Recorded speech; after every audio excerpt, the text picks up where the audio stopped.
Part 4.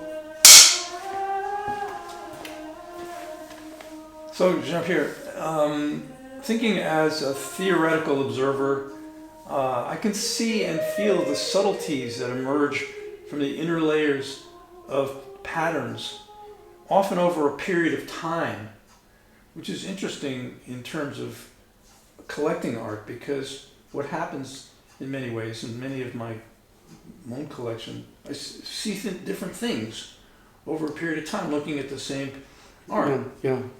So that's very good, because then they have a subtlety. So after first viewing, things change. And there's also the sensitivities and the affinities of objects and figures.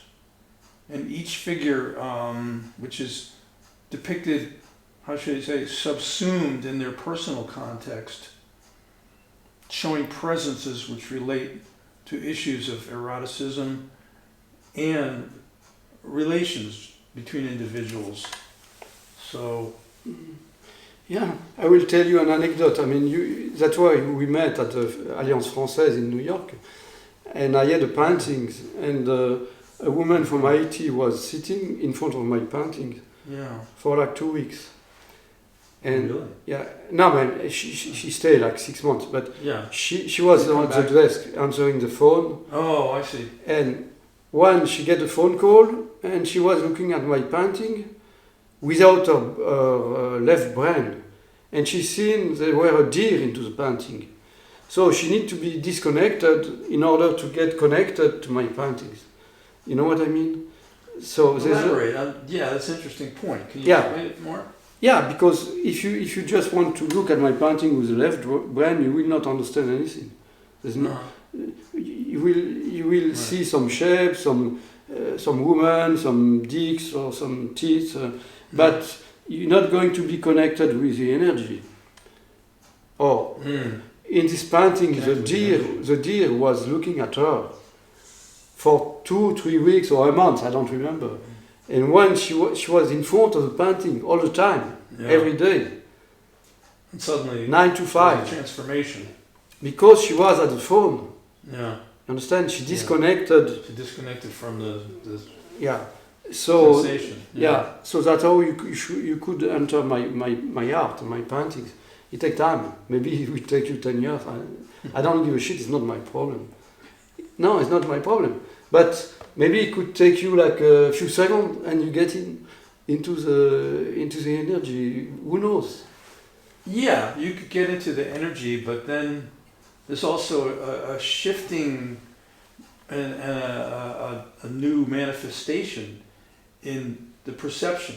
So sometimes the energy is a conduit that leads you to more manifestations over a period of time too. Yeah, it's good. It's like my art is like a game, It's a game with the viewer, of course. Yeah. Okay. I'm making some proposal.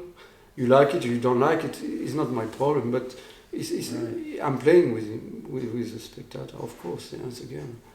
And to tell you the truth, in New York, a lot of people were laughing at my work. Oh, wow, a big dick, or is that the Virgin Mary? I said, no, that's not the Virgin Mary, but maybe her name is Mary. Who knows?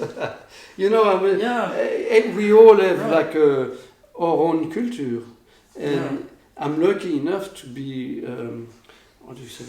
I can swim into so many different cultures. That's what makes me special, I guess. I hope so. This is what I'm saying. This is what I'm talking about, and this is the depth of. You can't even. It's even a simplification to call it depth. It's like the shifting of nebulae and the forms that change. Sometimes you'll see a face. Sometimes you'll see an object. Sometimes it's a cloud form. Sometimes it doesn't have any definition at all. Yeah. But a presence, and then that's the beauty of it. Yeah, it's true. Yeah, so, presence. So that the side of the brain that wants to define something is never. Well, it might be successful momentarily, but the thing about art, when art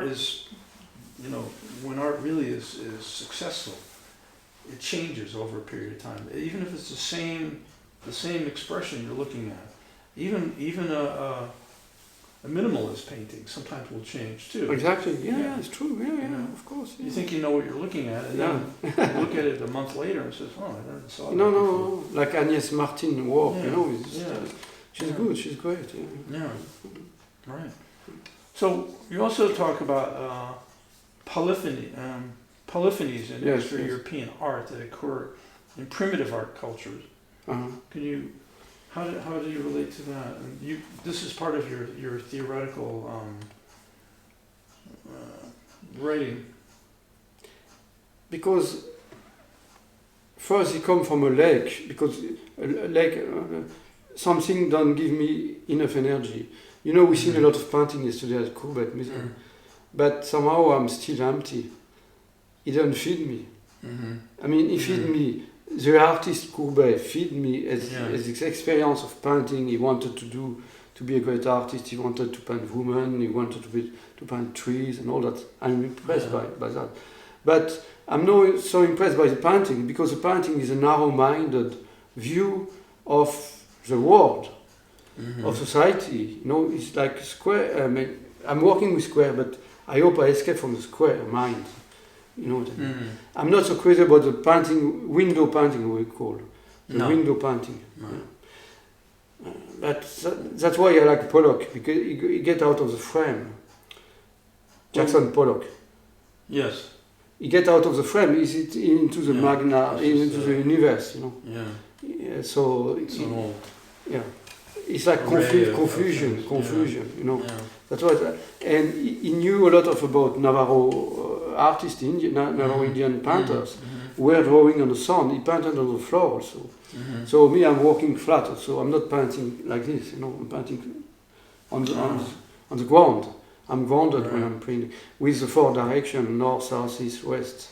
It's like a dance. I'm dancing with my painting. Yeah. Yesterday, how do you say the town? Ornans. We went to Ornans to the Courbet Museum, which was just wonderful.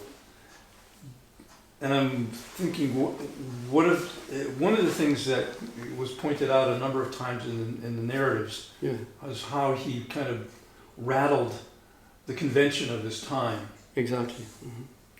Yeah, because he was painting not mythological scene, because at this time there were a lot of pompier painter. Those are the ones who were painting mythological scene. Yes. Because that's always a problem with the body, a naked body. You cannot paint a naked woman without mythological scene out of the blue like that. Yeah. You need to have a reference. So Courbet never painted mythological scene. He painted regular woman, his mistress, you know. Yeah, but he still called it the origin of the world. Maybe it's been named after that, you know. Maybe it came later. Yeah, who knows? Who cares? Yeah. It's not a problem. No. But anyhow, the world is an origin. Right. That you believe in mythology or not, or religion or not, there is an origin. That's the Bindu point, the Big Bang, cosmic. So you have nothing to do with religion.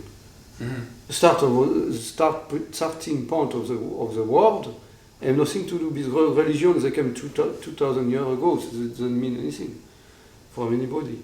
So it was really about painting farmers and painting women who were bathing in the Lou or river. They were swimming in the Lou river. Just painted his reality. Yeah, that was. And they were not beautiful, as we say. Art should be beautiful. That where is really important. You know, you get out of the idea of beauty. That, It was a presence, but it was not necessarily beautiful. I mean, beauty is always connected to a culture, to a milieu, like a bourgeois culture, or you know, it's not out of the blue. Beauty doesn't exist by itself. It's always a concept. Yes. What you think beautiful, people would say it's ugly. You could say no, but that is not universal. It's how we, even on a level of how we perceive another person. Exactly. Yeah. Sometimes you say, "Oh, she's beautiful," and someone says, "Wow." Yeah. No, so it's really Doesn't mean personal. the same to another person. Yeah. So it's subjective. Subjective, of course. And but to get back to your question, I'm really interested in primitive art, quote. You see here there's a lot of masks from Mexico, because they're talking about the connection between human and animals. They're talking about this connection, about the spirits. We all are living with spirits around us.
Not anymore, because we killed everything. Now Earth is getting killed, and all the natural energy are gone almost.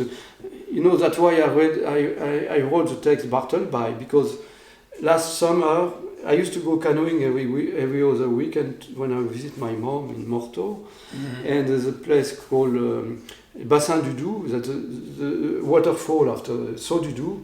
Courbet painted, there's a painting of him at the museum, and it's beautiful. But last year there was no water from July to end of October. It dried up completely. Yeah, completely. It was like a ruisseau, small stream, nothing. And there's this thousand of square cubic meter water who disappeared last year. So you end up in front of that, say, what the fuck? I mean, there's this shaman, Black Elk. He wrote in an interview, he was talking about that the sacred tree has disappeared, because the sacred tree is where you can talk to the spirits, the four direction. Yeah. But if the tribes disappear, the tree disappear, and you left alone, you cannot connect with anybody, with the dead people neither. You cannot talk to it. You're alone, all alone. I think that's the time in history of humanity where we are the most alone. Maybe we're connected to net, but we get disconnected to family, to friends. Right. Why? Because we're doing business. It's just we fucked. Maybe we fucked. I think. Yeah. With money, with just we cannot. We're going to have serious problem to survive as a human, as mankind. Yeah, I believe so. This is the dilemma we're in. So I think there's some a question. My next question is related to that point. Oh, you okay. wanna- Oh, we're going to cut. Yeah.